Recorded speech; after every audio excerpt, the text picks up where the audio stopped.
your left leg and take your left leg and place it on your right thigh. So both your hands will be inside your legs, inside the thighs of your legs.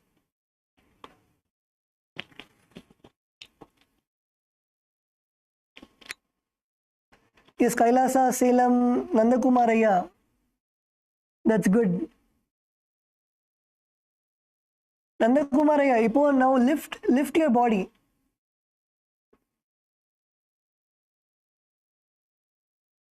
Yes, good.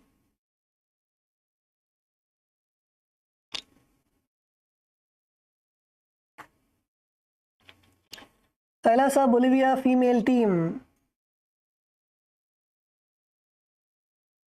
Yes, first put your right hand inside of your right thigh and then take your right leg and put it on your left thigh, and then insert your left hand inside your left thigh and take your left leg and put it on your right thigh. So both your hands will be inside your thighs, and then place your palms on the ground and lift your body off the floor.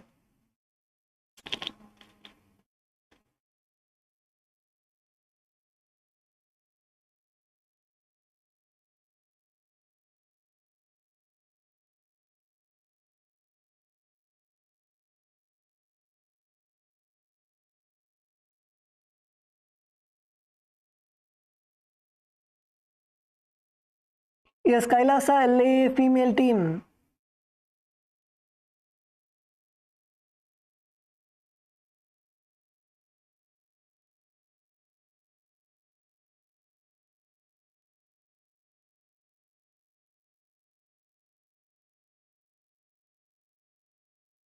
Once you place your hands inside of your legs, you can bring your thighs closer to your chest. So you can nicely put your hands all the way inside, all the way up till your elbows. Your hand should be there all the way up till your elbows, so your legs don't slip.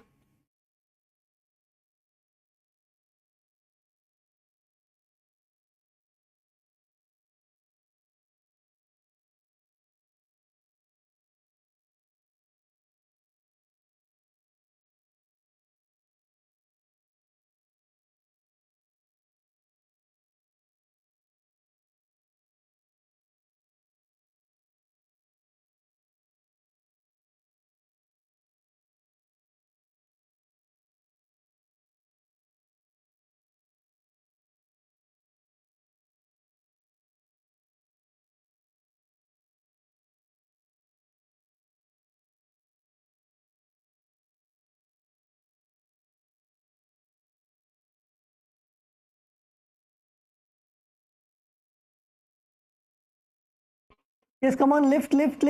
Baluvaya, lift. Nicely place your palms on the ground and then lift. And also another variation, if you're not able to put both your legs in Padmasana, you can put one leg in Padmasana. Put one leg in Padmasana and try to lift your body. Put one leg in Padmasana. Insert both your hands inside of your thighs. Keep your palms on the ground and lift your body. Yeah, Shakti Velaya, Pugalendraya, come on, lift.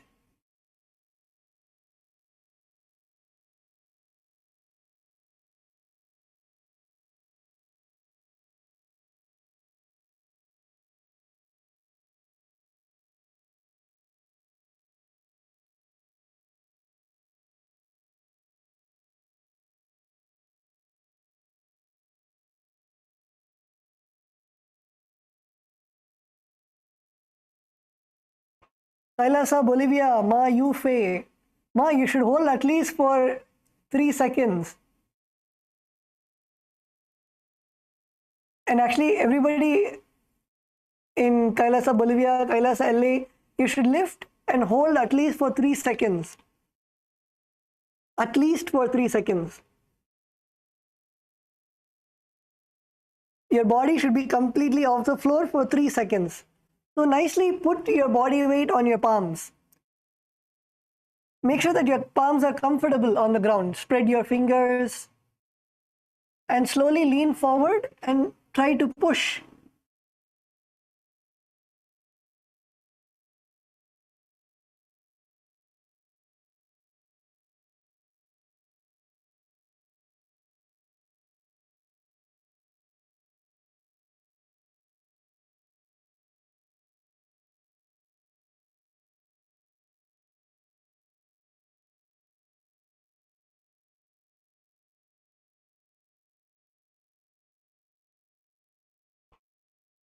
In this asana, you should visualize yourself as a rooster.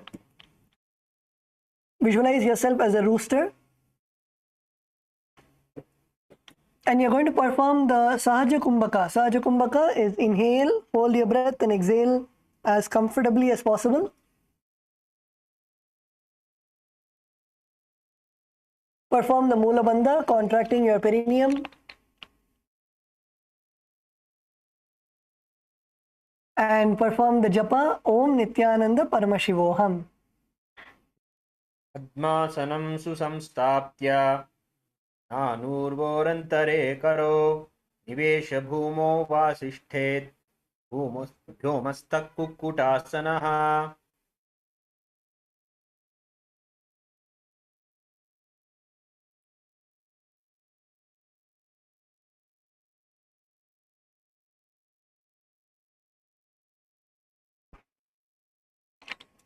Okay, now relax.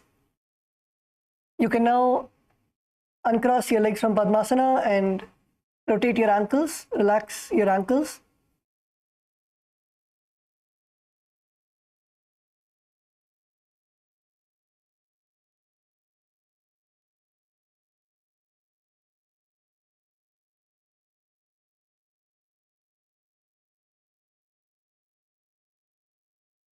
Okay.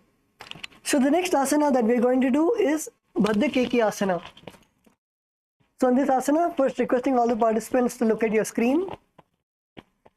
So what you're going to do is first get into Padmasana. So place your right leg on your left thigh and your left leg on your right thigh. And now you're going to come on to your knees. So come forward, come on to your knees. And now you're going to place your palms with your fingers facing you. You're going to place your palm on the ground with the fingers facing you. And then you're going to bend your elbows and keep your elbows on your abdomen. So as you can see on your screen, take your elbows and place them on your abdomen.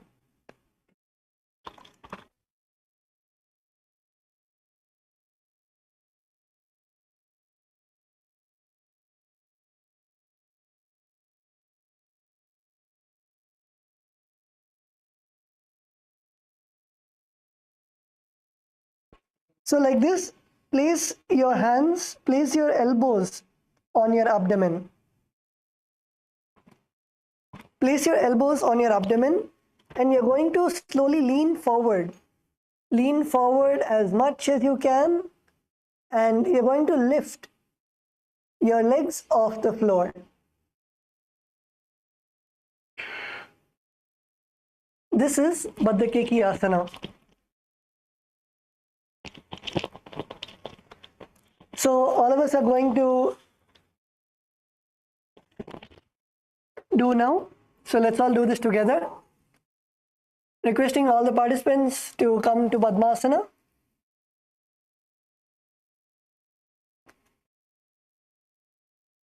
Come to Padmasana and then come on to your knees. Come on to your knees. And now place your palms on the ground with your fingers facing you. And place your elbows on your abdomen. Nicely place your elbows on your abdomen. Your elbows should be comfortable in your abdomen. It should not slip. And then tighten your abs and slowly lift your legs off the ground.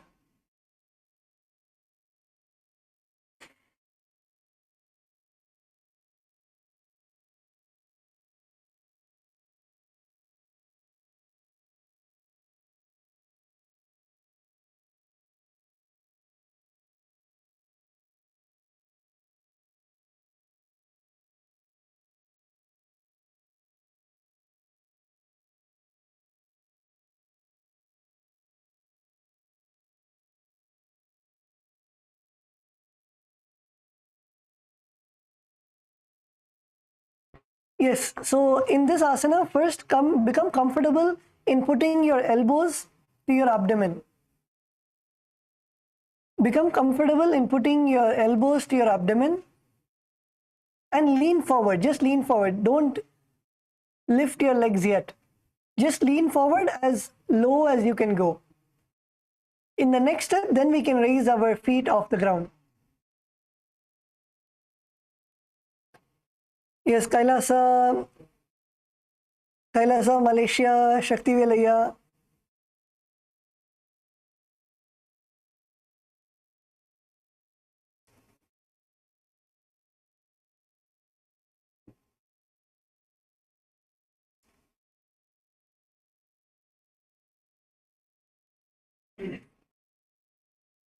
Kailasa, Malaysia female team. Nobody's even trying. Come on, come on, come on, put Padmasana. Kailasa, Malaysia female team. Put Padmasana and come on to your knees. At least let's get comfortable. So even if you're not able to put Padmasana, you can put Urdhva Dhanurasana. That is placing one leg on your thigh.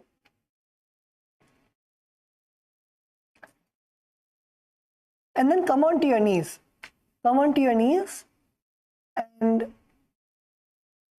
place your palms on the ground with your fingers facing towards you and keep your elbows on your abdomen. Let's come to this position first. You can keep your legs on the ground. Keep your legs on the ground. First come to this position and feel comfortable. Maybe try to lift one knee. Try to lift one knee off the ground.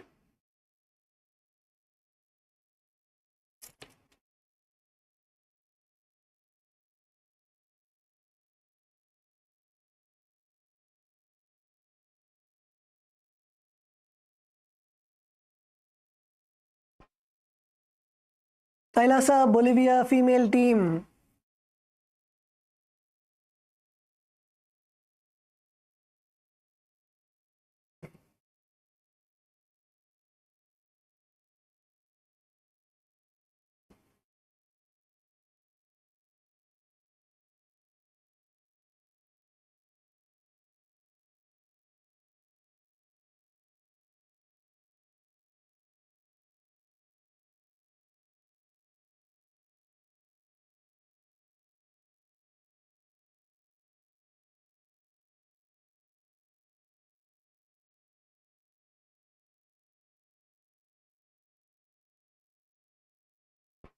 Yes, come on, Yogendra Shaktini, Kailasa, Bolivia.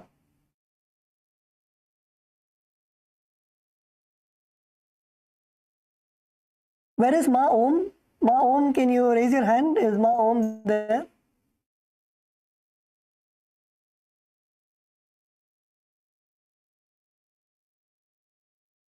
Ma Om is not here today.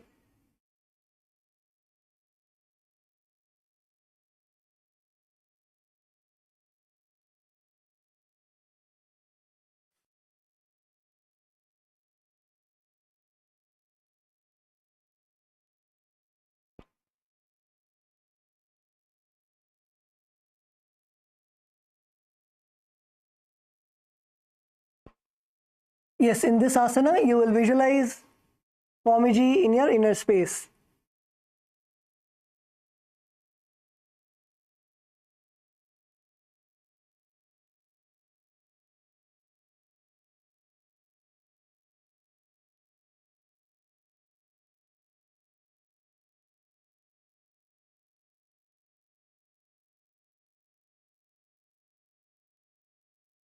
Kailasa LA female team.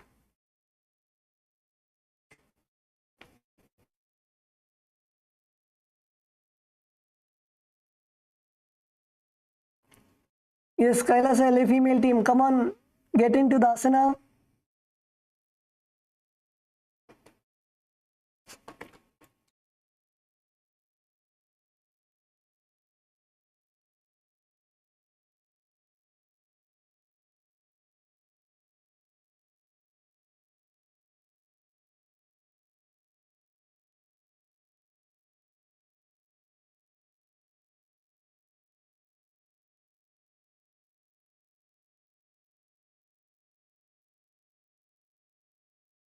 Ma Atmadaya, is that you at the back in the last row?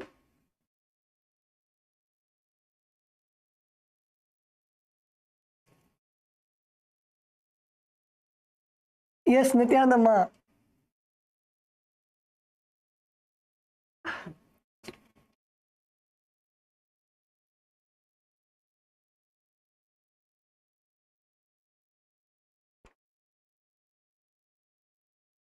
Yes, Ma Atmadaya, come into the asana.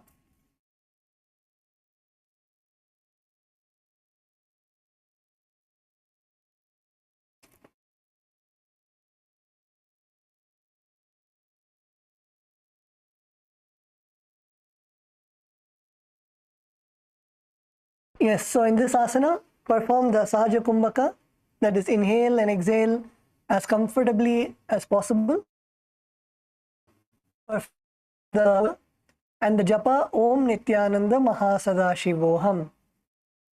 धर्मवस्तभ्यद्वयेन तत्कुर्परीस्ति आपिना विश्वः उच्चासनो धन्दवतुत्तके मयूरमेतत् प्रविदन्ति पीठम्.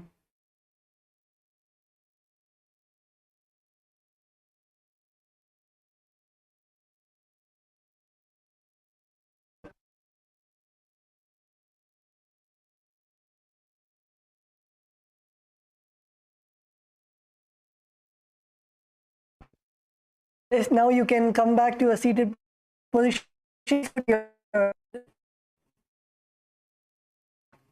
and you can remove your legs from Padmasana.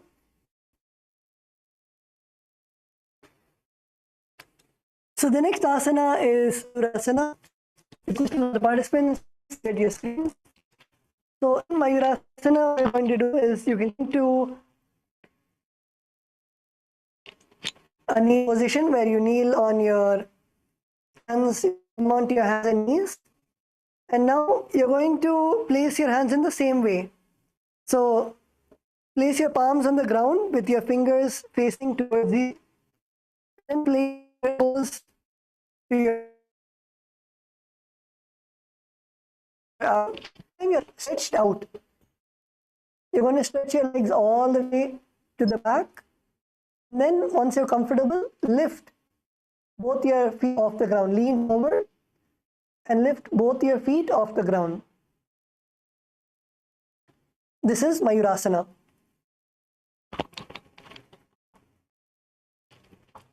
So let's all do this together. First, come on to your hands and knees. Let's all come to our hands and knees first. Yes, come on, Kailasa LA. Kailasa LA female team. Come on, hands and legs. And now place your palms on the ground with the fingers facing towards you. And now let's begin with first extending our legs. Place your elbows on your abdomen and extend your legs back. Keep your feet on the ground. Extend your legs back.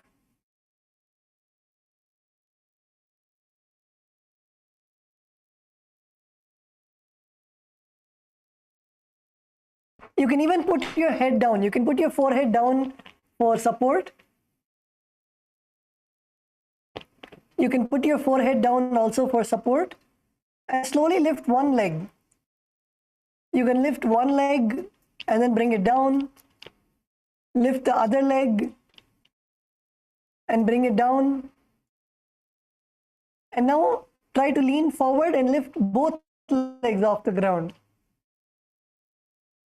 It's okay, even if you fall, it's okay.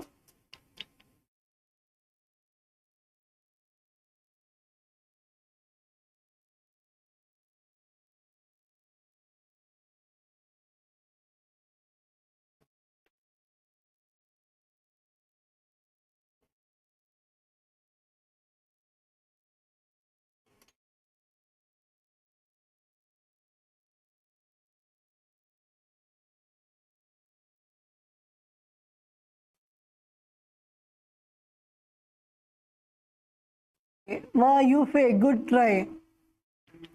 Kailasa, Bolivia, Ma Yufe.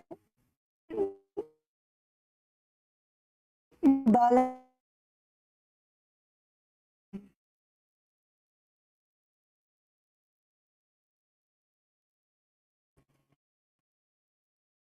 Kailas male team.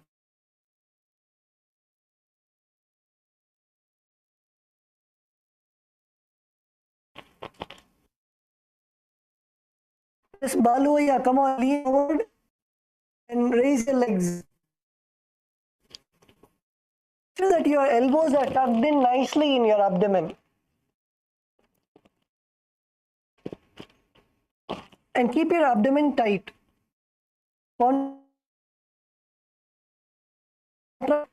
Keep it tight.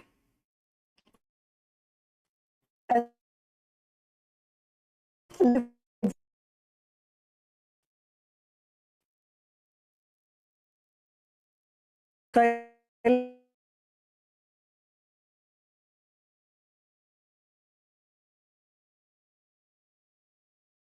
lift. Visualize yourself as a peacock in this asana. Mayurasana.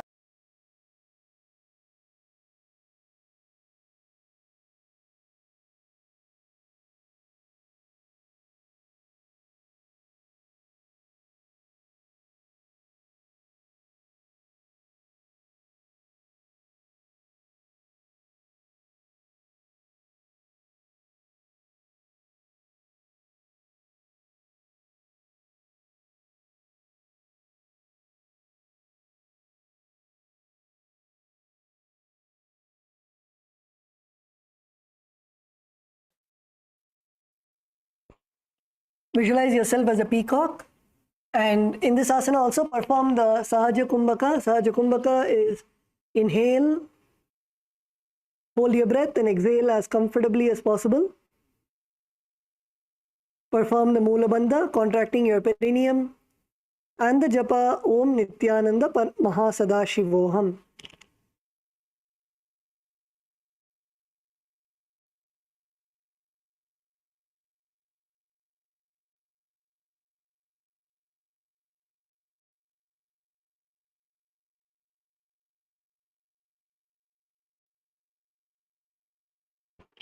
Okay, let's all now relax. You can lie down on your stomach in Makarasana.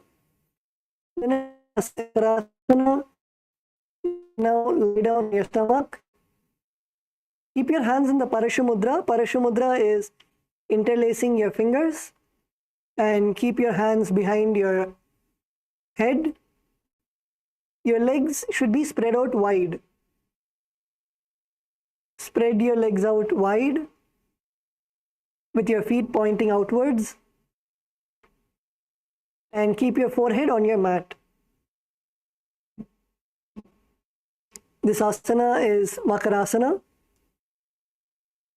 And in this asana, visualize yourself as a crocodile.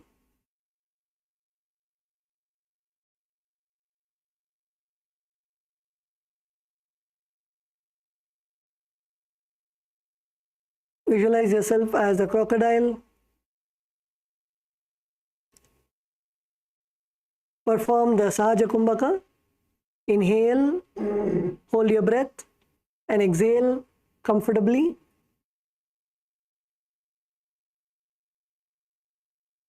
Perform the Mula Bandha, contracting your perineum. And the Japa Om Nityananda Mahasadashivoham. अध्यास्यसे ते हृदयं निधाय भूमौ च पादौ च पार्श्वमानौ शिरस्य धृत्वा करदण्डयुग्मे देहाग्निकारं मकरासनं तत्.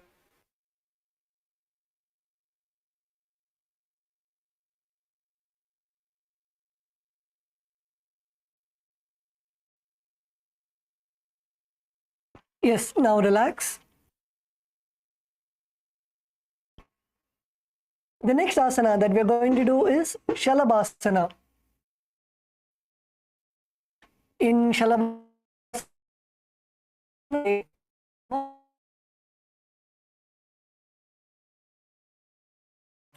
just raise your legs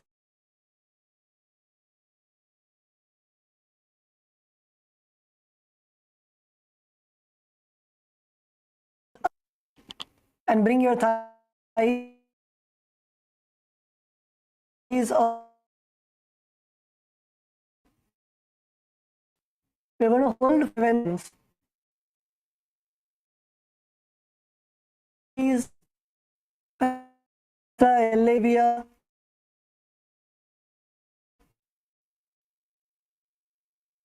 Kailasa, Malaysia. Yes. I'm going to stay for 11 seconds. 11, 9, come raise your 8, 6, 5, 3, 2, 1.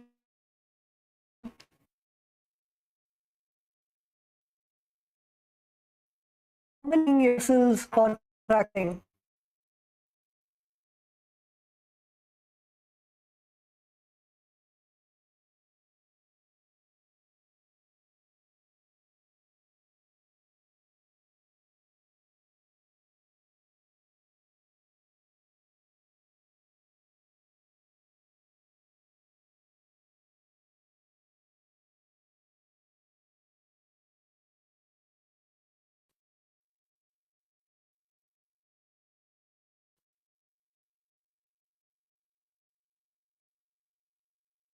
Perform the Sahaja Kumbhaka.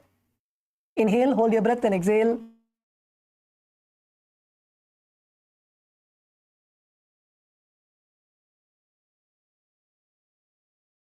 Om Nityananda Mahasadaशिवोहम.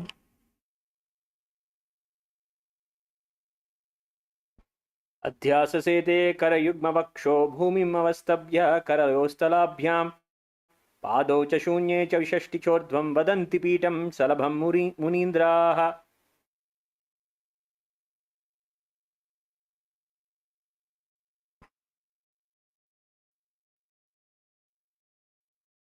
Relax.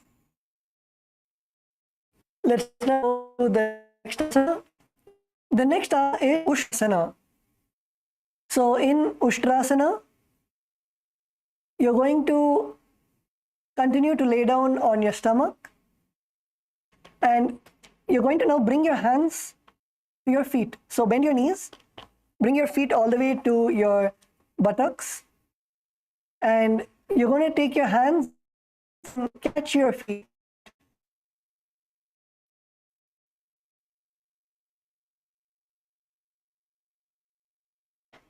And pull your feet down as much as possible. Pull your feet down towards the ground as much as possible.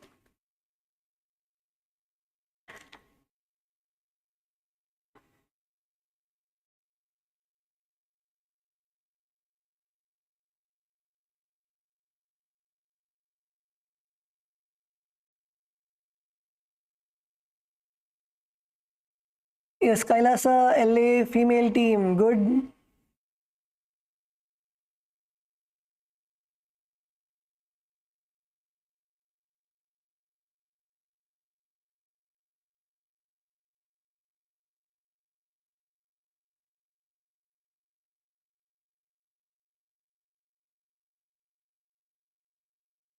Kailasa Malaysia female team.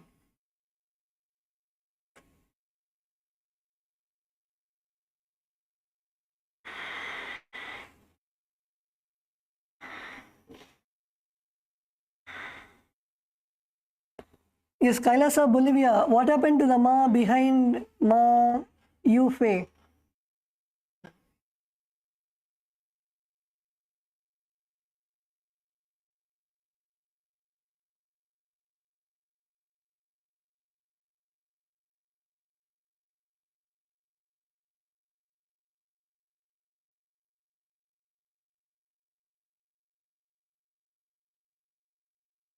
Yes.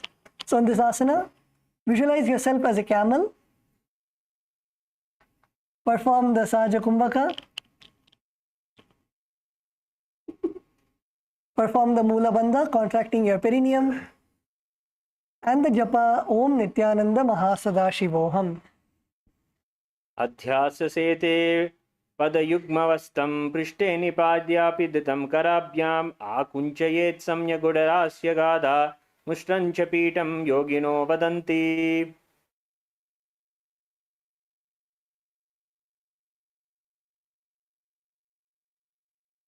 Okay, so continue to stay in the same asana. The next asana is Dhanurasana. So now you're going to continue to lay down on your stomach and catch your hands with your feet. And now you're going to kick your legs back and up and pull your legs and your chest all the way up. You're going to pull your legs and chest all the way up to the sky.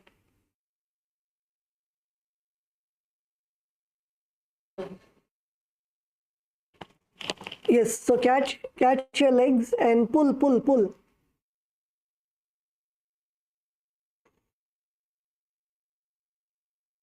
Yes, Kailasa, Bolivia. Kailasa, Bolivia. The Ma next to Ma Yufe. Very good. Ma Yufe higher. Ma, can you put in the chat the Ma's name next to Ma Yufe, please?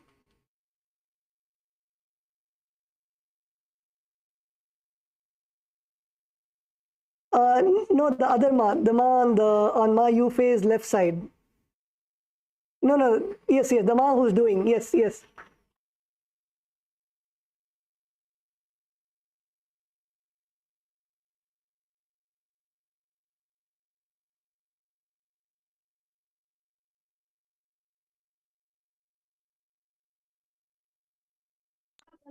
Maharaj, isn't she Ma Paramashivali Yogini?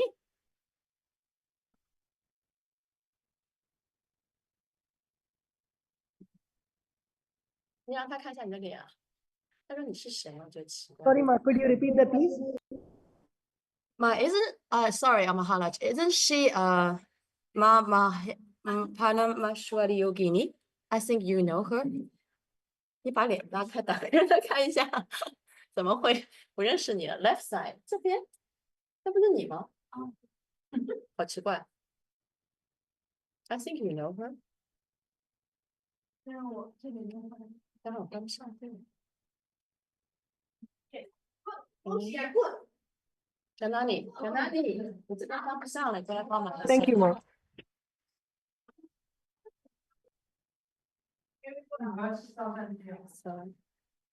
In this asana, visualize yourself as Bhagavan Paramashiva's bow.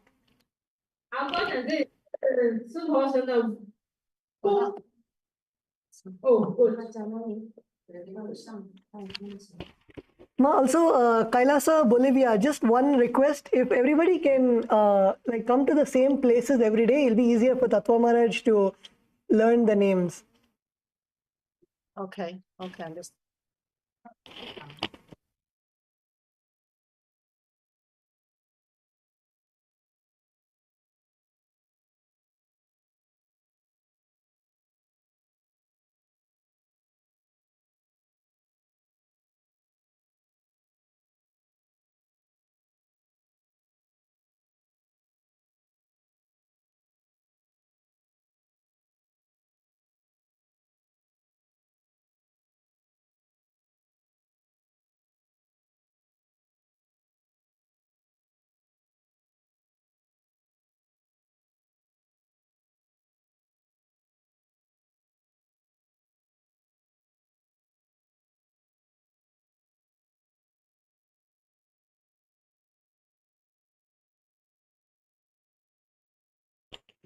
Perform the Sahaja Kumbhaka.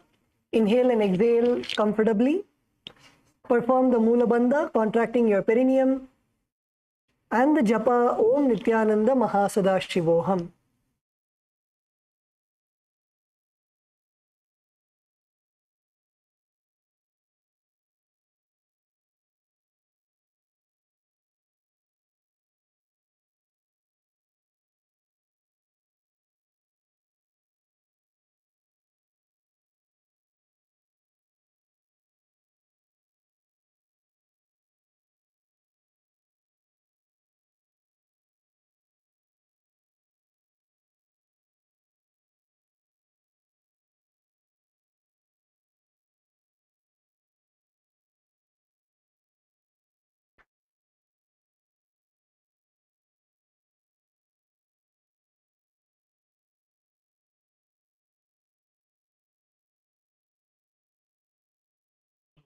प्रसार्य पादौ भुवि दण्डरूपो करोच पृष्ठे धृतपाशयुग्मं धृत्वा धनुस्तुल्यविवर्तिताङ्गं निगद्य योगी धनुरासनं तत्.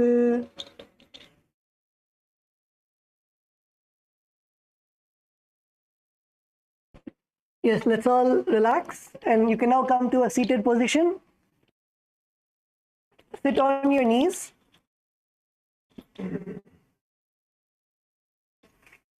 Sit on both your knees with your head, neck and spine in a straight line. Place your palms on your thighs or your knees and gaze to the third eye. This asana is Bhagasana. Sit on both your knees with your head, neck and spine in a straight line. Place your palms on top of your knees and thighs and gaze to the third eye. Visualize Swamiji in your inner space. Perform the Sahaja Kumbhaka. Inhale, hold your breath and exhale. Perform the Mula Bandha, contracting your perineum. And the Japa Om Nityananda Paramashivoham. लतामोड़ी पावदो वैसे बहुरो जगती करे इके ऐसे पावन माहिलो गुलपजुजा हो फुला पासती लावे सौ.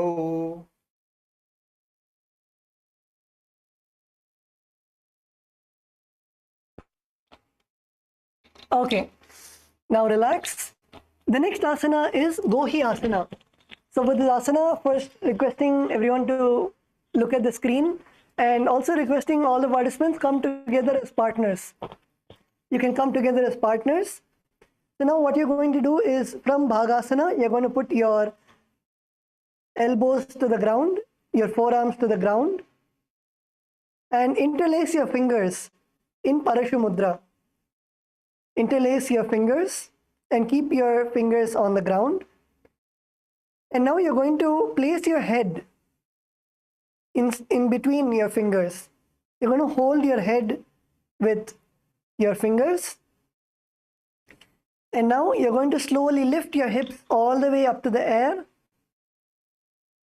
and slowly walk forward. And you're going to lift your legs. You're going to lift your legs but continue to bend. Don't lift your legs all the way up to the sky. Lift your legs, but make sure that your knees are close to your chest. This asana is called Gohi Asana. So let's all do this together now. Requesting all the participants to come together.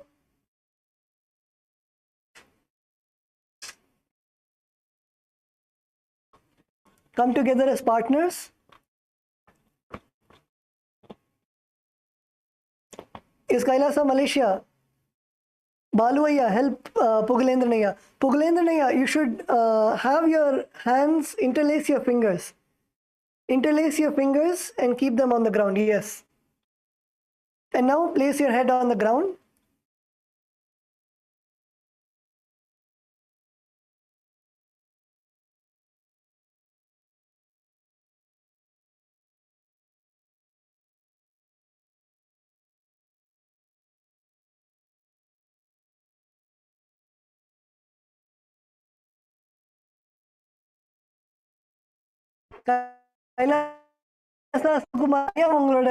Keep your knees next to your chest.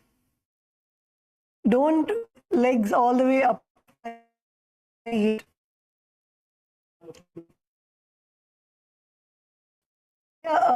Full of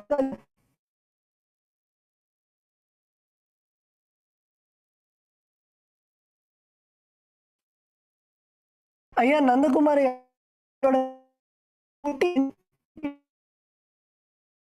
வச்சுக்கோ.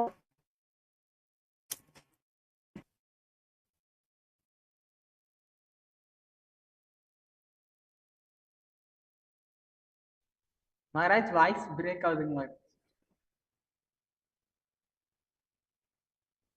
ஐயா repeat பண்ணுங்க.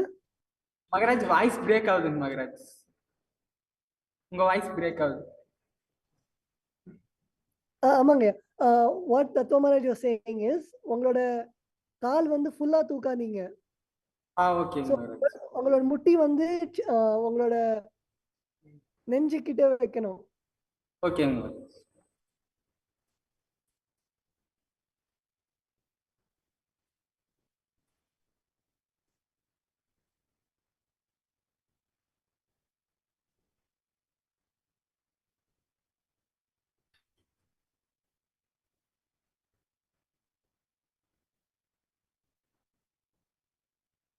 நந்தகுமார் ஐயா good. Good.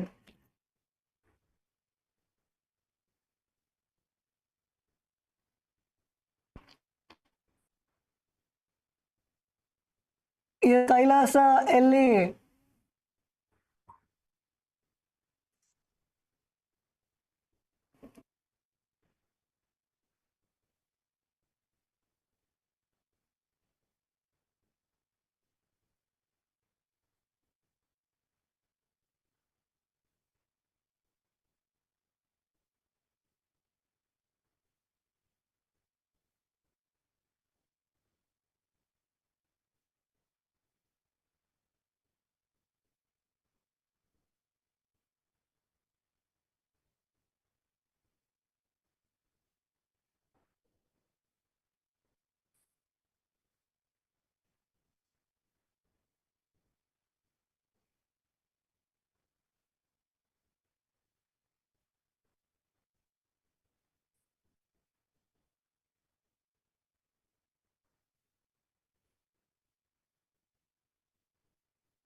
Janalakshmi. Kailasa LA Ma Janalakshmi, did you do?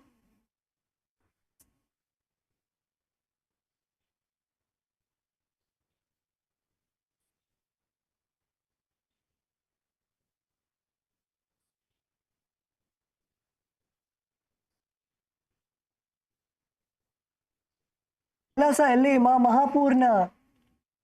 Did Ma Mahapurna do?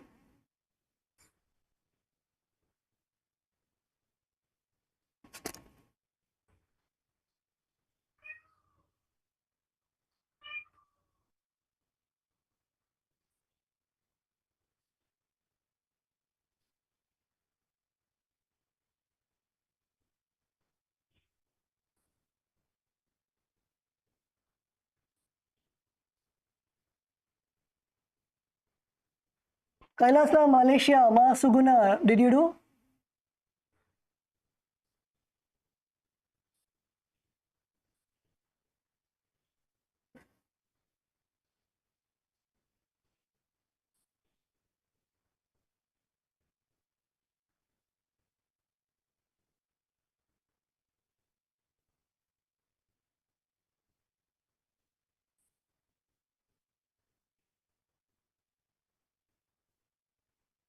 Yes, Kailasa, Malaysia, come on, up, up, up.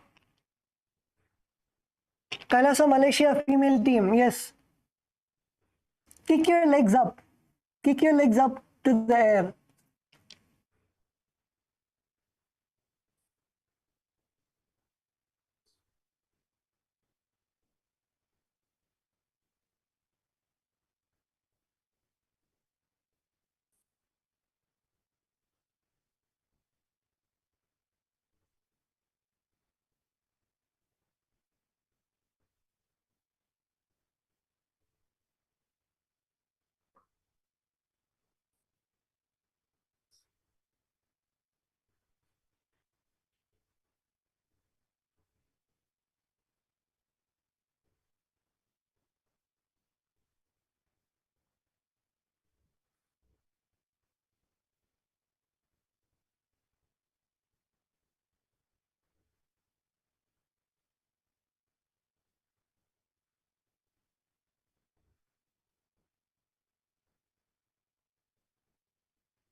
Yes, so once you have come to Gohi Asana, the next, if you're comfortable in Gohi Asana, you can also raise your legs all the way up to Shirshasana.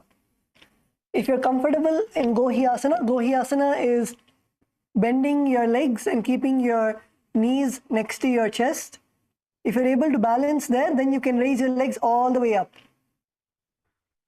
You can raise all your legs all the way up to Shirshasana. Is Kailasa, Bolivia. Kailasa, Bolivia, is Ma Nitya Shodasha Shakti there?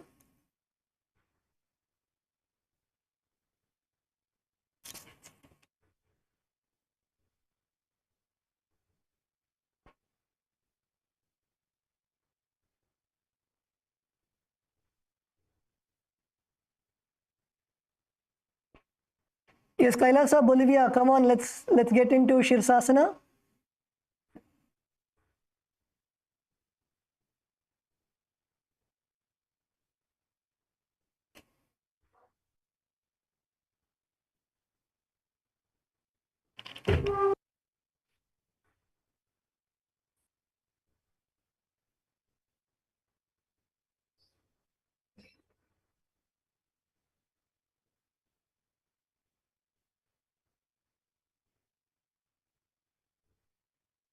Ma Ganga Priya, did you do Shirshasana?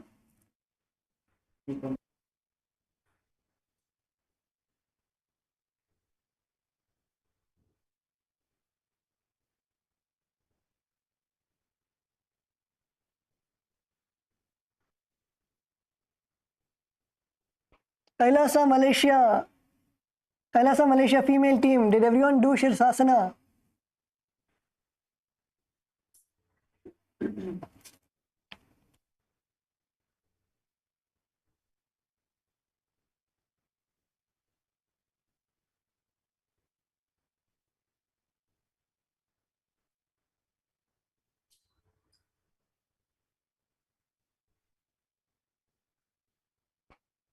Yes, Kailasa, Malaysia female team, Dattva Maharaj is seeing. Please come to the asana.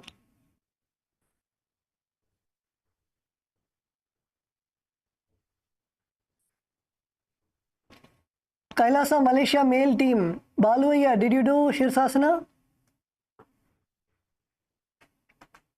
Yes, okay. You are making Shakti Velaya do. Yes, yes. Both Pugalendra Naya and Baluaya help Shakti Velaya.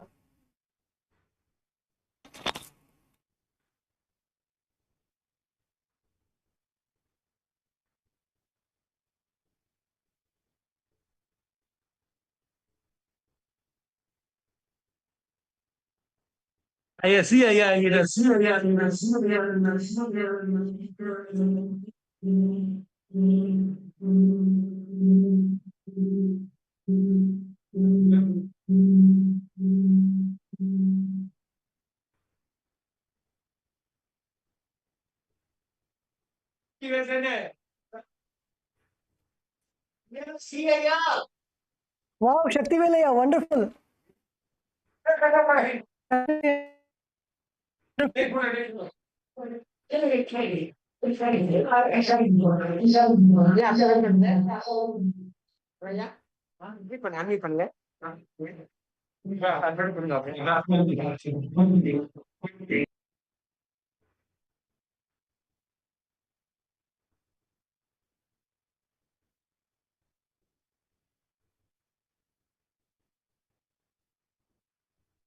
विपरीतं मण्डलं च द्विवेदविदितं ह्यनः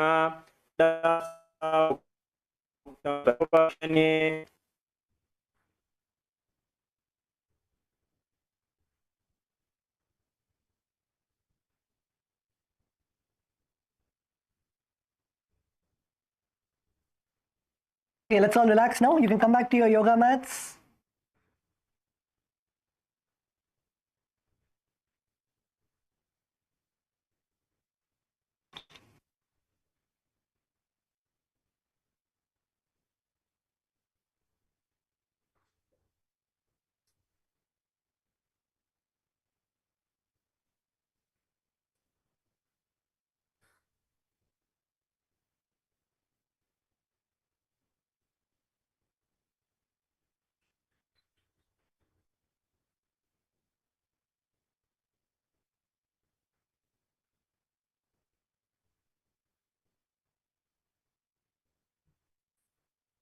So let's go to the next asana. The next asana is Vajrasana. So now come to a seated position and bring your hands to your ankle. Bend your knees, bring your hands to the ankle. And now stretch your legs all the way up. Stretch your legs all the way up.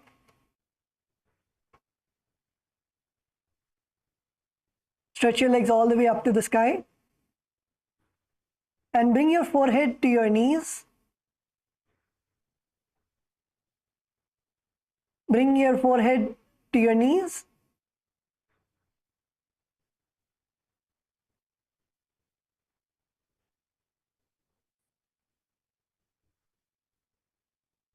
Try to keep your knees straight.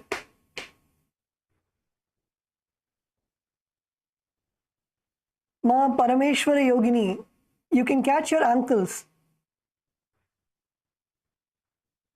Yes. Keep your knees straight and bring your forehead as close as possible to your knees.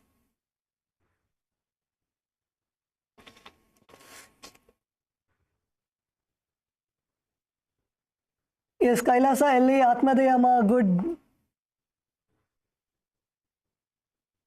Atmadayama, is that Mahagovindananda next to you? Yes, please make her do Ma.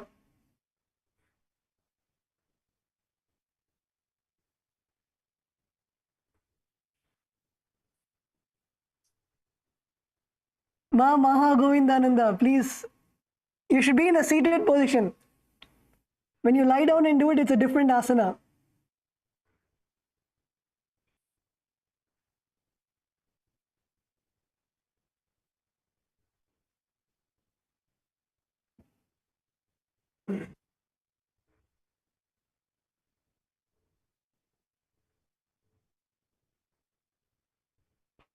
Is that Ma Jana Lakshmi in the first row on the blue mat in Kailasa LA? Okay, wonderful, Ma.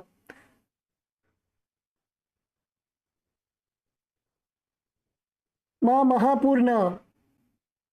Kailasa LA, Ma Mahapurna. Raise your legs.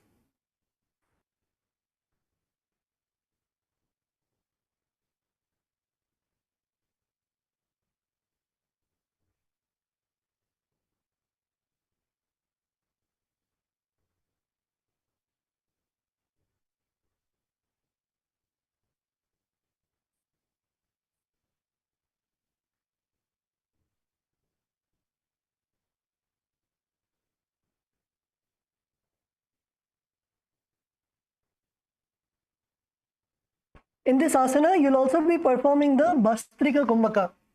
So, Bhastrika Kumbhaka is rapid exhalation. So, contracting your stomach and exhaling, continuously exhale. Exhale, pulling your stomach inside, and keep exhaling. Keep exhaling, exhale forcefully.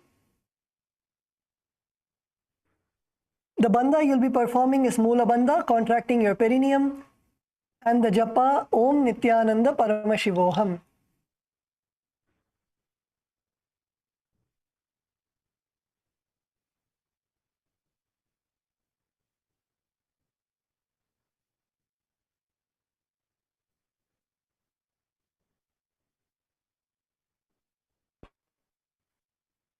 Yes, now relax. The next asana is Parighasana. In Parighasana, you're going to sit and extend your legs out at a 45-degree angle. And you're going to bring your hands behind your neck and hold your opposite shoulders.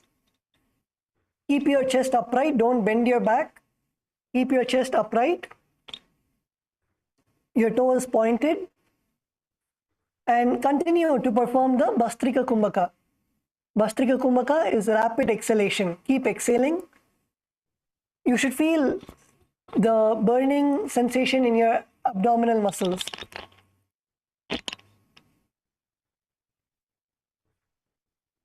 Yes, Kailasa Selam Nandakumaraya.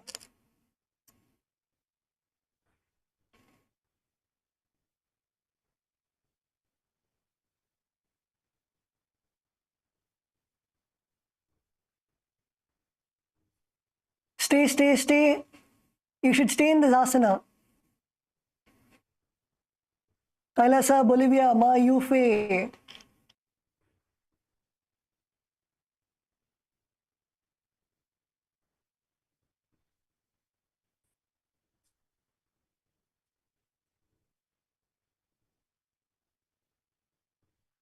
Kailasa, Malaysia, Pugalendraya, come on. Raise your legs. Yes, raise your legs.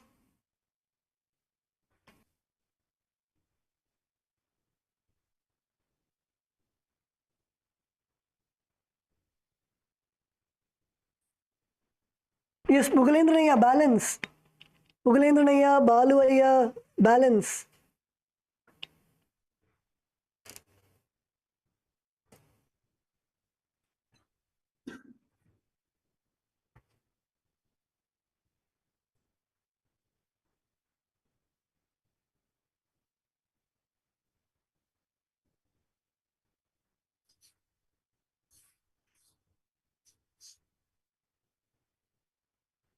This asana, visualize yourself as a mace. Perform the Bhastrika Kumbhaka, rapid exhalation. Contract your perineum in Mula Bandha and perform the japa Om Nityananda Paramashivoham.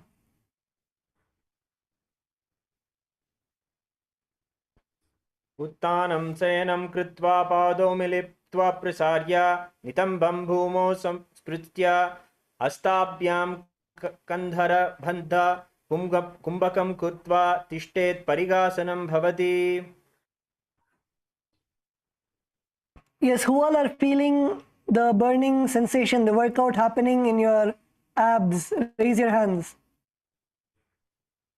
Who all are feeling the workout happening in your abs? If you feel the workout happening in your abs, then you're doing it correct. Otherwise, there's something wrong you're doing. Okay. So the next asana is Naukasana. So Naukasana, you're going to extend your legs out and keep them up at a 45-degree angle. And then you're going to keep your elbows on the ground beside your hips. You're going to keep your elbows on the ground beside your hips. Again here, keep your chest upright, your legs straight, toes pointed. And continue performing the Bhastrika Kumbhaka. rapid exhalation. Visualize yourself as a boat.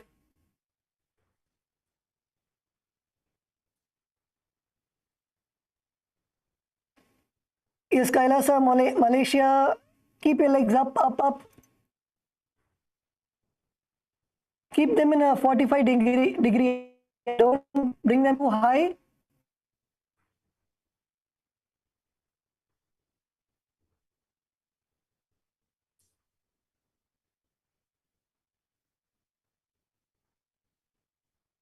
Yes, Kailasa, Malaysia, Balu, Ayya, good.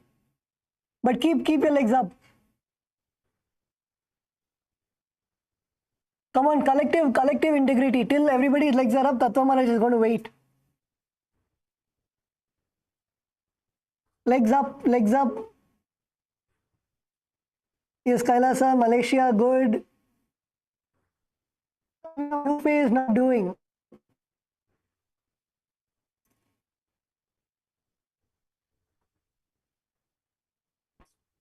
Kailasa, Malaysia, male team. Legs up, legs up.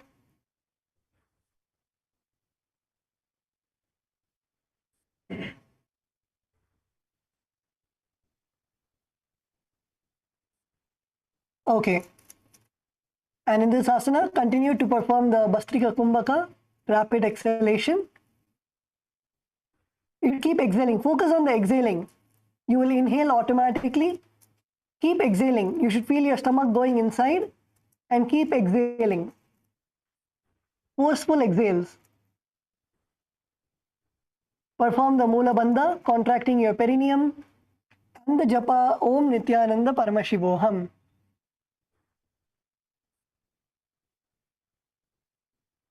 उत्तानशयनं कूर्पराभ्यां भूमिमवस्थव्य हस्तौ नितम्बं निधाय शिर ऊरु जङ्घापादं दण्डवत् धारयेत् नौकासनं भवति.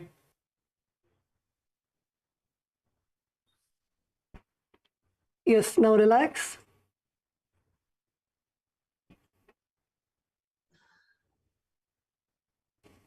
Yes, is everybody feeling the workout in your abdominal muscles? Raise your hands. Raise your hands if you're able to feel the workout in your abs. Okay, wonderful. So the next asana is Rudrasana. So in Rudrasana,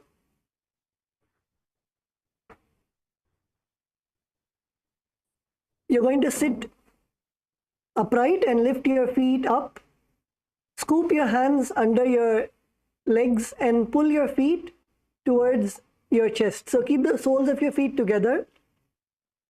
Place your hands underneath your legs and scoop your legs all the way up to your chest.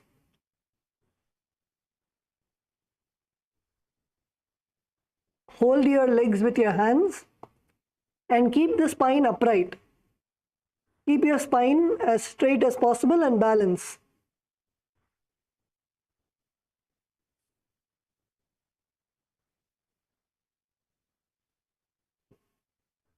In this asana, you will visualize yourself as Bhagavan Rudra.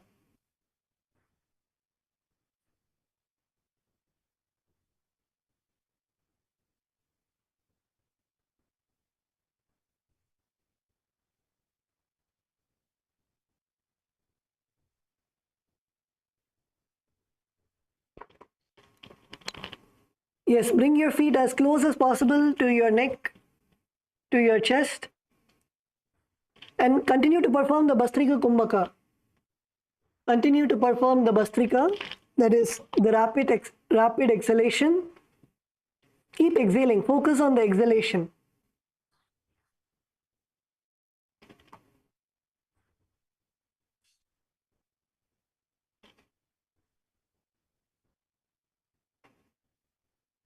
Kailasa LA, Ma Atmadeya, Ma Mahagovindananda, not seeing you do.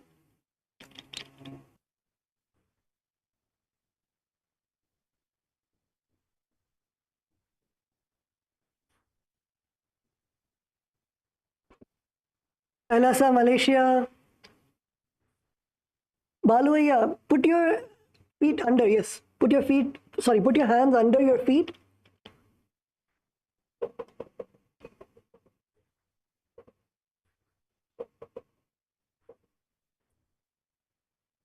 Kailasa, Salem, Nandakumaraya, good.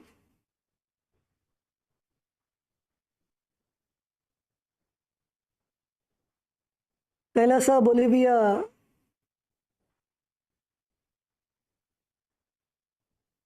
Shakti, Ma, Parameshwari Yogini, good.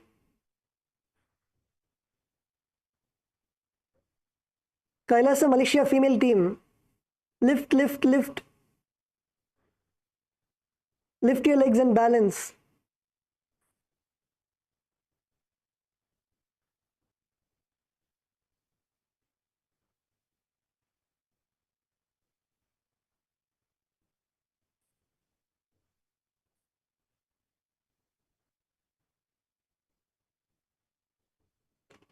Yes, Kailasa, Bolivia, the Ma with the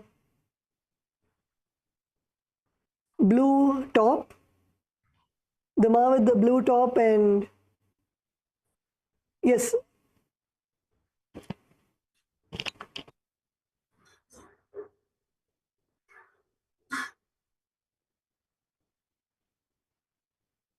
Yes, Ma, the hall volunteer, can you help the Ma with the blue shirt also?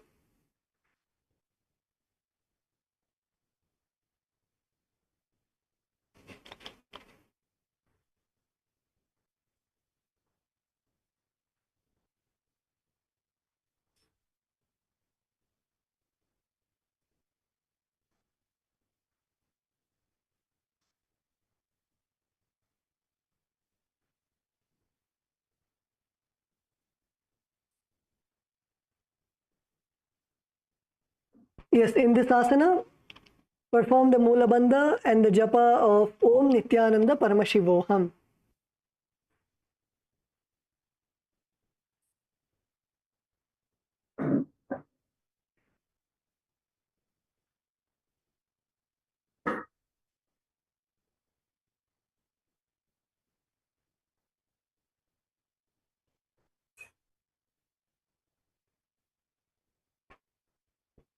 पगतली संपुट करे हाथस्यो पगा ऊंचे पगा का अंगूठा दो लेयु परली कानी तालवे.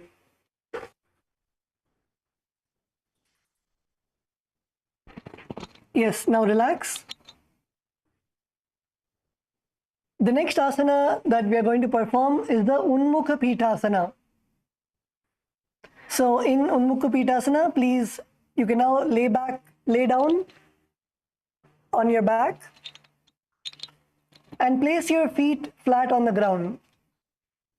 Place your feet flat on the ground, your knees up to the sky. And now you're going to lift, you're going to place your palms and your fingers just touching the back of your heel. And you're going to lift your hips all the way up to the sky.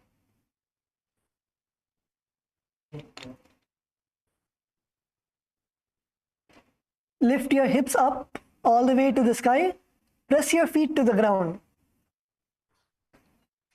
Press your feet onto the ground and lift your hips all the way up.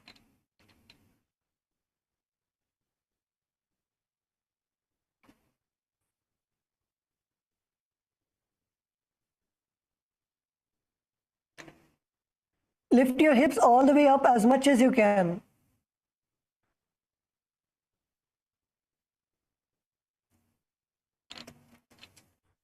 Yes, wonderful.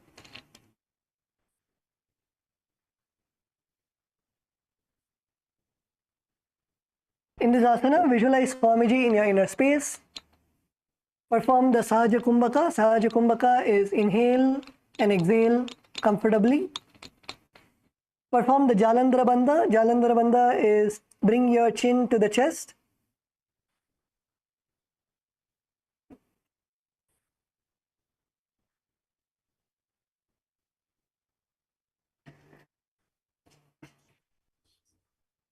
And perform the japa Om Nityananda Paramashivoham.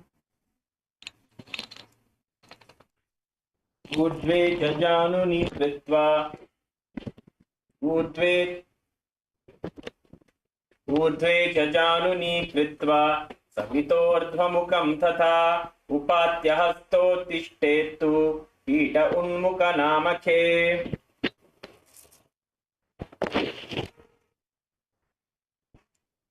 Yes, now relax. Let's all come to Shavasana. Shavasana is laying down on your back, completely lay down on your back with your palms facing upwards.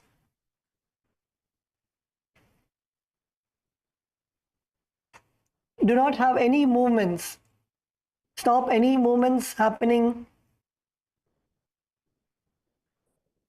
in your body.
उत्तानं समवद्भूमौ शयनं तु शवासनं शवासनं श्रान्तिहरं चित्तविश्रान्तिकारकम्।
Yes, now slowly you can shake your legs, shake your hands.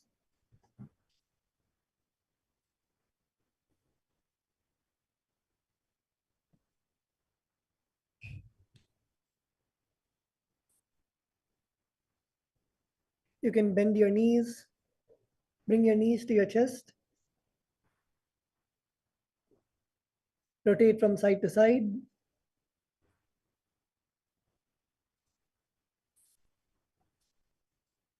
And now slowly come up.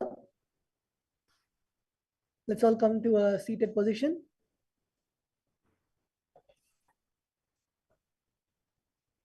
So first, congratulations to all the participants. You have successfully completed the Prathama Vinyasa Krama. So we have finished 100 asanas, 400 more to go.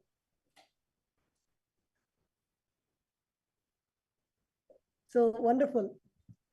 Congratulations to all the participants to finish the Prathama Vinyasa Krama. So from tomorrow, we'll be beginning with the Dvitiya Vinyasa Krama. That is the asana sequence of 308 asanas. And also, if any participant has any questions, you can now ask questions. Please come to the mic.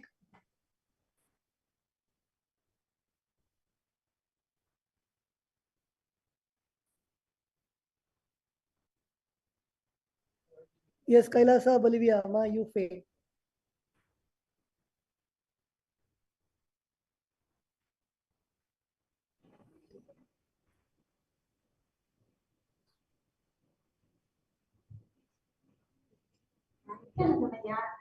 Yoga செய்யும்போது எனக்கு நிறைய உடம்புல உட்கார முடியும் நிறைய problem இருந்துச்சு. ஆனா அவ்வளோ நல்லா இருக்கு. இப்ப நிறைய விஷயம் செய்யும்போது நான் ரொம்ப லைட்டா ஃபீல் பண்றேன். நல்லா இருக்கு. ரொம்ப நன்றியா. Ma, not able to, Ma Purila. It's echoing too much. இல்ல இல்ல மியூட்ல இல்ல. Can you speak directly into the laptop?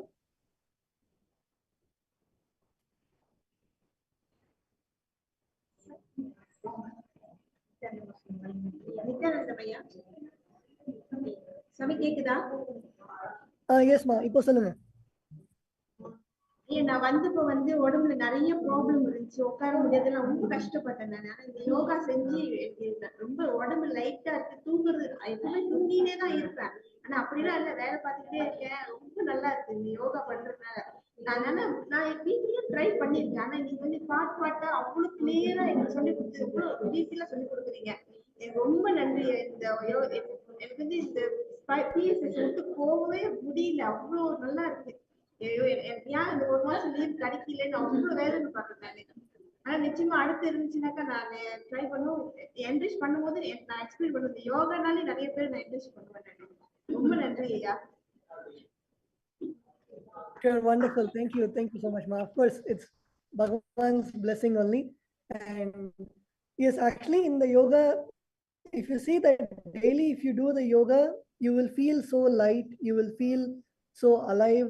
Like normally when you do the exercise, at the end of the exercise, you feel tired. You feel like you want to sleep. But literally, even though we are doing so many asanas and even difficult asanas, you feel more light and you feel more active at the end of the yoga. So yes, wonderful. Yes,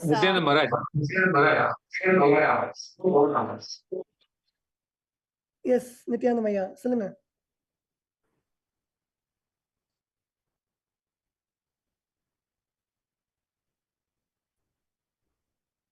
Yes, Pugalendran Aya had a question about the slip disc. Aya, how much ever you are able to do, you can do that much.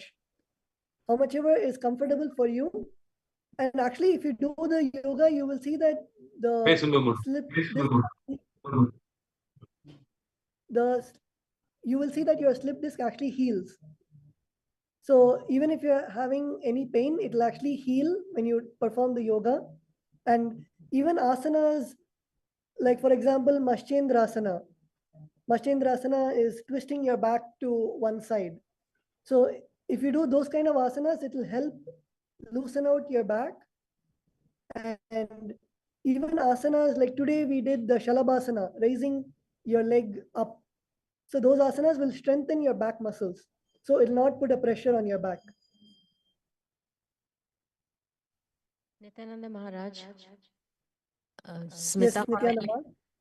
Maharaj, for Dhanurasana, should we be keeping our legs together or apart, or is there another asana where you keep our legs together? I'm confused. In Dhanurasana, you can keep your legs apart. You can keep your legs apart and focus on stretching your back as much as possible and going all the way up.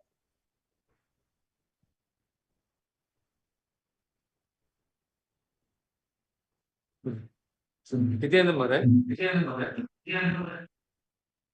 Yes, Nityanamaya. Maharaj, echo is coming. Next tomorrow.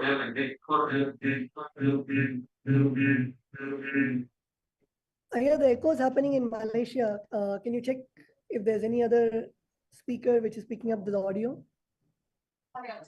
Nityananda Maharaj. Yes, Nityananda. 对，靠近。你好，老师。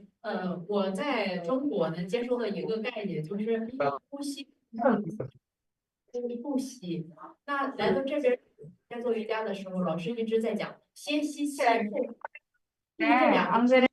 Mute பண்ணாம baby பண்ணாதனால திருப்பி கவுல் பண்ண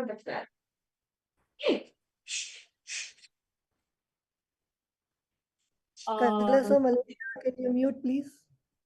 Yes. Okay. Kailasa Bolivia, go ahead. Maharaj, you were asking when she do the yoga in China, it will be exhale first and then inhale. And then in our system is inhale first and then exhale. What's different between these two? Ma, sorry, did not understand. One moment, Ma. Kailasa Salem, can you mute, please?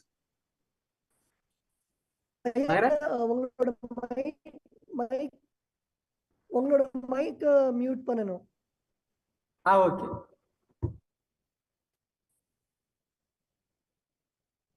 Okay. Yes, Ma. Sorry, Kailasa Bolivia, can you repeat that, please?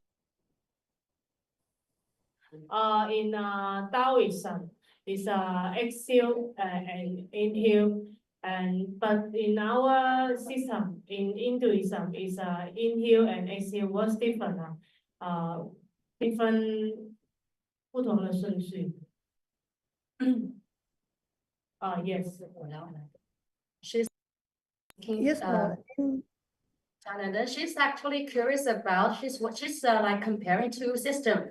So she's has learned some technique from Taoism. So in Taoism, they usually practice they do exhale first, then do inhale. But in yoga, most of the time we inhale then exhale. So she wants to have some clarity on this. Yes, Ma. Actually, in Hindus, in our Nityananda Yoga and in Hinduism, we have both actually. For example, if we do the normal Sahaja Kumbhaka, which is inhale and hold your breath and exhale comfortably, we also have the Rechaka Kumbhaka. So in Rechaka Kumbhaka, we have first exhaling and then holding our breath and then inhale. So we have both and we have many more. So like just in the Prathama Vinyasa Krama, we saw the various pranayamas, whether it is the Sahaja Kumbhaka or whether it is the Rechaka Kumbhaka, which is exhale, hold your breath, inhale, whether it is the Bastrika Kumbhaka, that is the rapid exhalation, or whether it is the Shitali Kumbhaka, that is roll your tongue and inhale. So we have many pranayamas. So for each asana, what is the optimum way that our breathing has to be? It is mapped with that specific asana.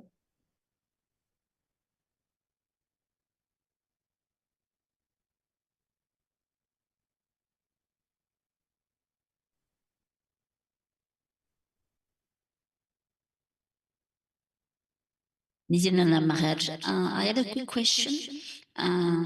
Some 10 days ago, so I injured myself on that side. And after the yoga, I don't feel the pain. Sometimes it even goes away for 4 or 5 hours. But today, I have felt that during some of the asana, it seemed to be awakened the pain, and I don't really know how to see whether this could happen or not. I just want to do the asanas every day. So what would you suggest, please? Yes, Mark. Can you tell me which body part and which asana caused the pain? It's on the buttocks here and a little bit on that side, on the hips as well. Okay, in which asana did you feel? At the end, towards the end of the asana. But I couldn't say exactly which position. Several ones. It happened in the last part. I think when we do the last mantra, Om Nityananda Paramashivoham. Got it. So yes, maybe it might have been in the Asana and Naukasana. So if it is hurting, you can refrain from doing the asana. You can skip the asana if your buttocks are hurting, and once it heals, then you can continue doing more. Okay, thank you much. Thank you. Nityananda Maharaj, I wanted to ask, I think the other Maharaj had said something about doing an intestine cleanse or something before doing yoga. I just wanted to ask if there's a kriya or something you recommend.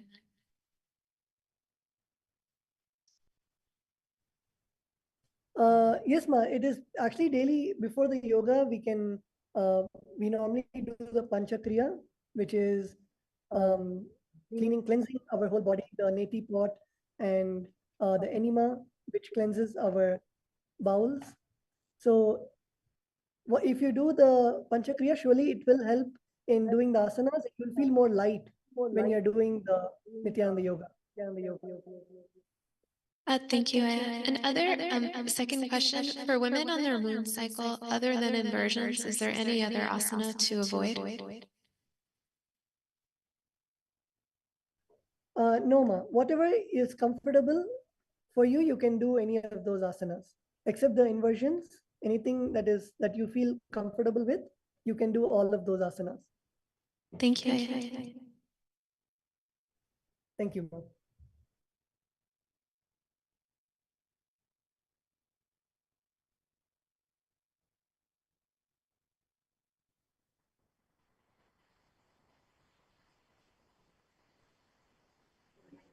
Maharaj, Nityananda. Maharaj? Yes, Nityananda, ma. Maharaj, myself that day Maharaj said, okay, can do after critical operation and met accident. So Maharaj said can do slow, isn't it? Now feel a bit comfortable. So can I try my best? Level? Yes, ma. As much as you can do. You don't have to, unless it is harming you or it is hurting you, you can do the asanas. There's no issue. And any part which has been affected because of the operation, it will be healed. So it will be cured permanently? Yes, of course. By doing yes, continue, ma. One more, if let's say Swamiji said that okay, andathil உள்ளது பிண்டத்தில் வரும். So that means the inside the kidney and the pitta got a stone. If we do the yoga, can it be crushed and removed from our kidney? Cleansing.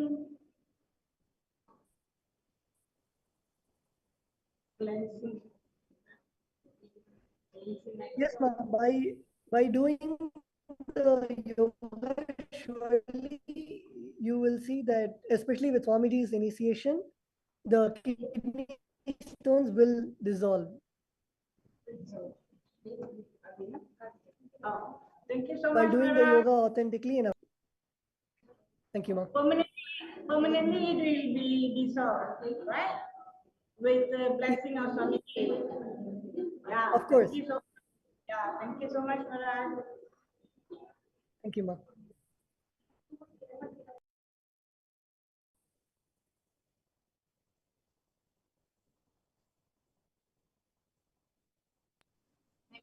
Can you hear me? Can you hear me? Nityanama, can you be a little bit louder? Nityanandamaya, you can hear? Yes, I can hear now. You can hear. Thanks a lot, Maharaj. It was very, very good sessions and a very fruitful session. I just like within few days, I see my body sculpted so well. I think I lost weight also. And then like every body parts where I felt like very like did before this feels very alive. And the whole sitting together and doing this yoga, I can really see actually how it's helping, the togetherness is helping do it, make it happen. Plus, of course, Swamiji. Thanks a lot, Maharaj. Really grateful. Thank you so much. Thank you, Swamiji. Yes, ma. Yes, ma. It's all Swamiji's blessings. And as Swamiji says, when we do yoga, especially as a Sangha, you will see that if you do alone, you might feel you might stop doing or you not have that inspiration. But when we do it together, as a Sangha, when we do it together, you will see that that inspiration is a whole different experience where just the group energy itself makes us push ourselves, and it is a much more enlightening experience. So that's why Swamiji always says that to do the morning yoga together as a whole Sangha.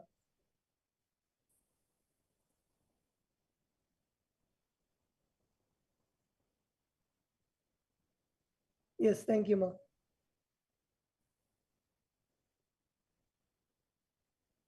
Okay, so with that, we come to the end of today's session. So from tomorrow, we'll start the Dvitiya Vinyasa Krama, the second sequence. So that's a more interesting sequence.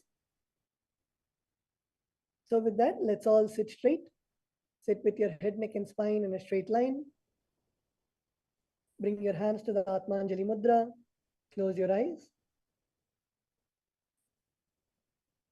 Om Purnamadav Purnamidam Purnat Purnamudachyate Purnasya Purnamataya Purnamevavashishyate. Om Shanti Shanti Shanti Hari Om Tat Sat. Sarvam Bhagavat Shri Nityananda Paramashiva Padukarpanamastu. Om Nityanandam.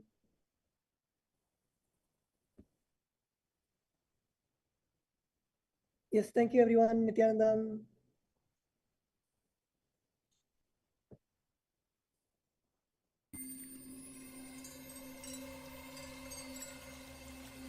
I welcome you all with my love and respect.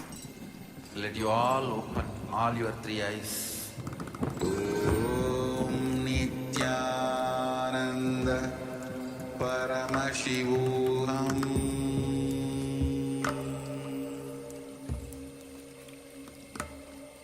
Om Nityananda Paramashivoham.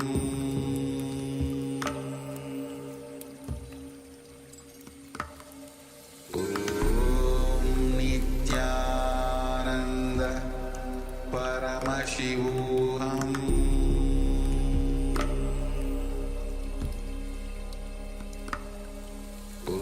Om Nityananda Paramashivoham.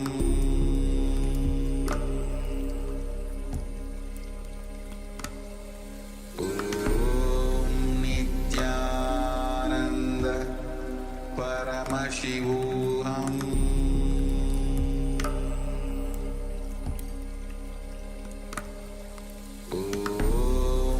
Nityananda Paramashivoham. Paramashivoham.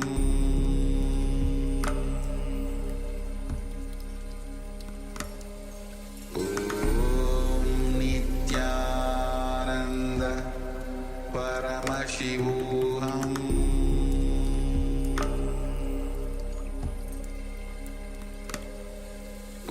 Om Nityananda Paramashivoham.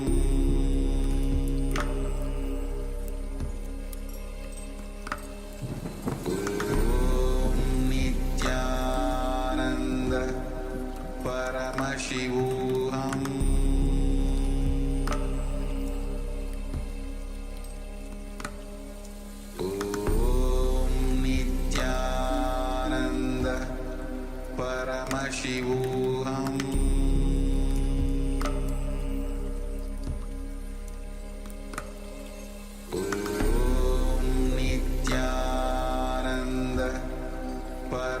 Paramashivoham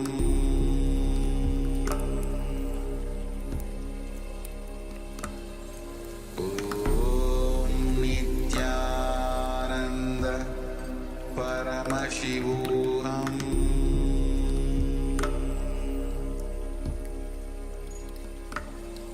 Om Nityananda Paramashivoham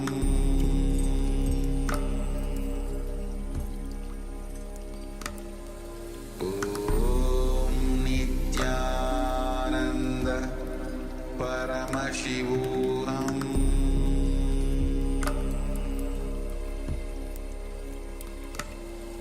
Om Nityananda Paramashivoham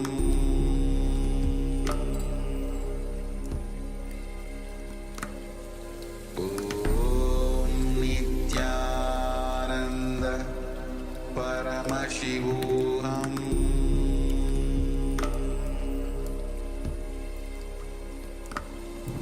Om Nityananda Paramashivoham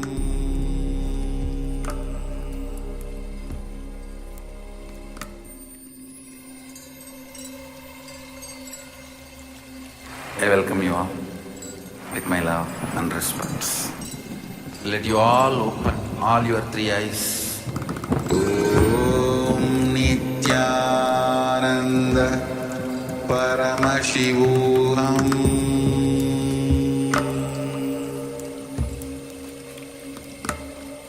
Om Nityananda Paramashivoham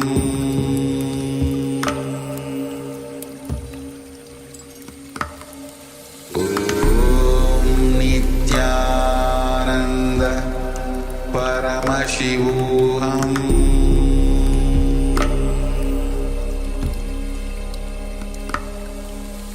Om Nityananda Paramashivoham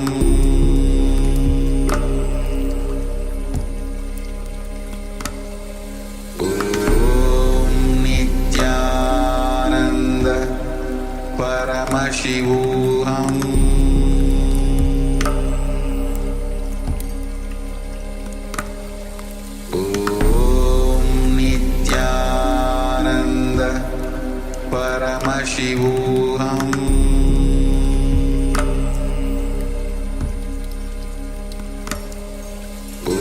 Om Nityananda Paramashivoham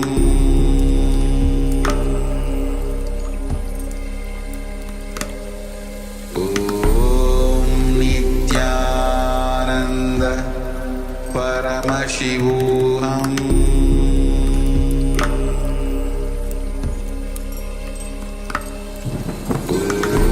Om Nityananda Paramashivoham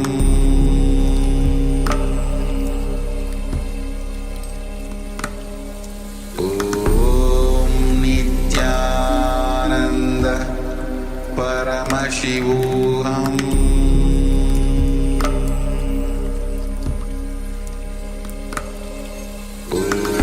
Om Nityananda Paramashivoham Paramashivoham Om Nityananda Paramashivoham Om Nityananda Paramashivoham Om Nityananda Paramashivoham Om Nityananda Paramashivoham Om Nityananda Paramashivoham Om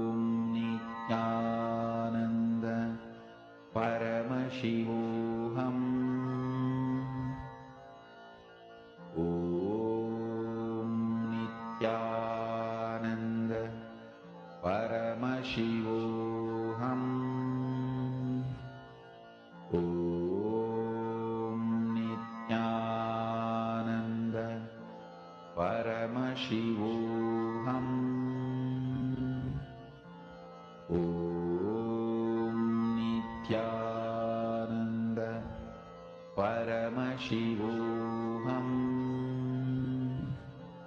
Om Nityananda Paramashivoham Om Nityananda Paramashivoham Om Nityananda Paramashivoham Om Nityananda Paramashivoham Nityananda Paramasukadam Kevalam Jnanam Dvandvatitam Gaganasadusham Tadadvamasya Ekam Nityam Chalam Sarvadi Sakshi Bhutam Bhavatitam Trunarahitam Sarum Tam Namami.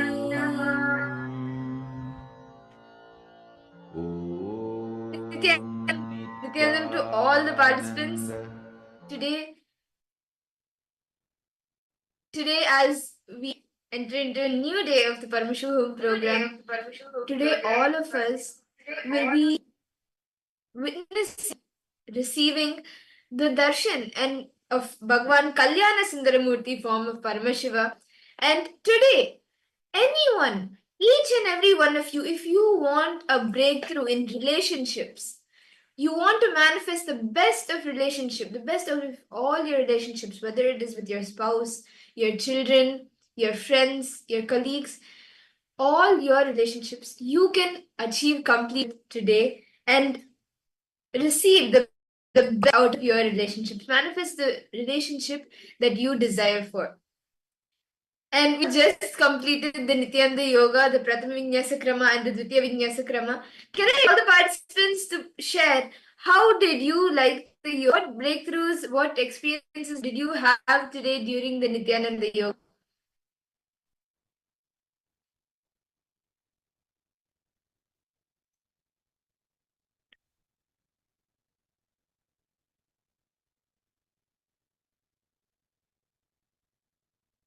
After the power manifestation after the Nityanda Yoga is one of the best things, like the best things that you can do, because right after the yoga, the Nityanda Yoga, your body, your mind, your inner space is ready to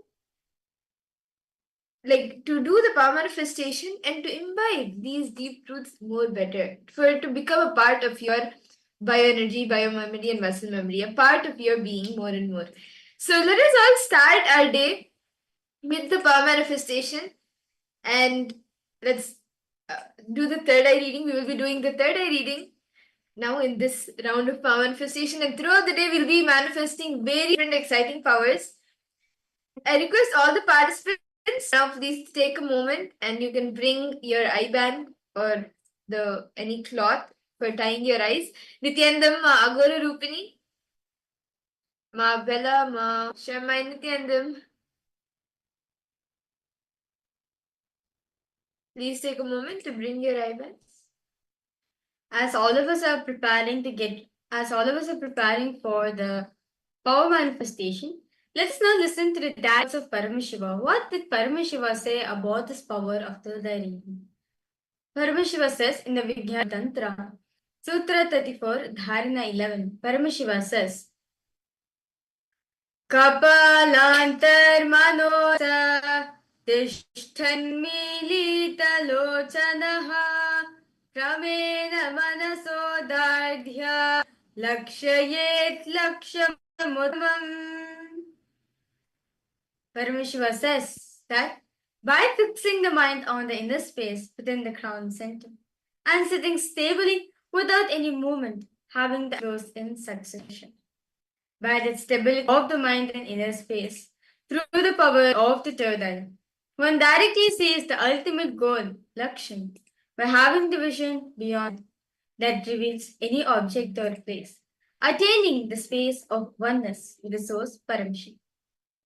And Bhagavan Sri Krishna also speaks about this power manifestation in the Bhagavad Gita, chapter 11, verse 8, where Bhagavan Krishna says, Natu mam kyase drashtum anena svachakshusha divyam dadami te chakshuhu pashyame yogameshwaram.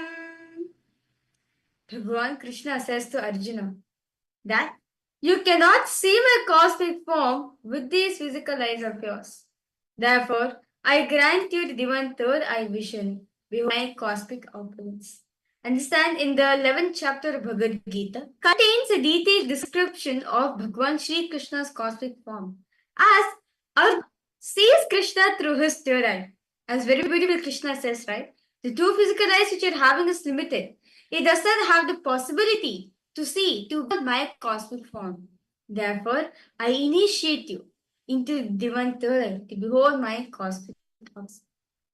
And Swamiji also experienced the same thing when he was at the age of 12. Swamiji was just sitting and seeking the source, the first person in him. And suddenly, as Swamiji was seeking this thing, something happened in Swamiji. Like, Swamiji was able to see the whole 360-degree vision. 10 directions, everything was able to see around him, above him, the whole 360-degree vision. Everything was able to see, not just that, he was able to feel, experience all of that as him. The skin of the stone on which he was sitting and the skin of this body both carried him equally. In both, Swamiji felt his presence. Whether it's a setting rising moon or the Arunachala hill or anything around Swamiji could feel himself as part of it. And without further delay, we are now going to be entering the power manifestation. Just like how Swamiji experienced it, we are going to be experiencing it now. So can I request all the participants to please tie your eyes? You can sit straight, tie your eyes. You can wear the blindfold. Today, what all of us will be doing is we will be projecting an image for all. We will be projecting different random images, and each of you will be seeing through your third eye what is the image that is being projected. What are the colors? What is shown in the image? Everything, all the details of the image is what you will be seeing it through your eye and sharing that. So all the participants, please sit straight. Intensely chant the Mahavakya. Request all participants to please close their eyes.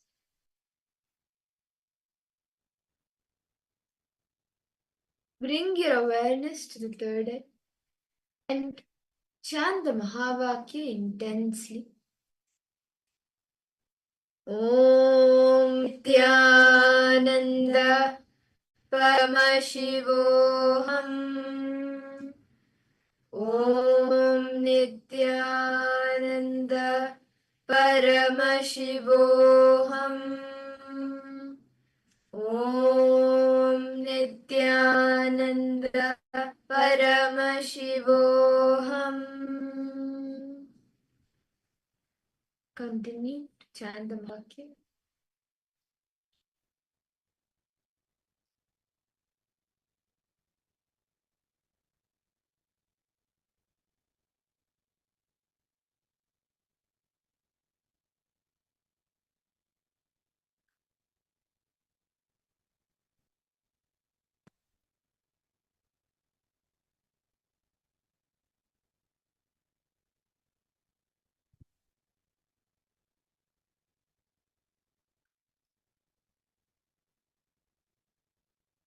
Okay, so now we will be projecting an image for all of you.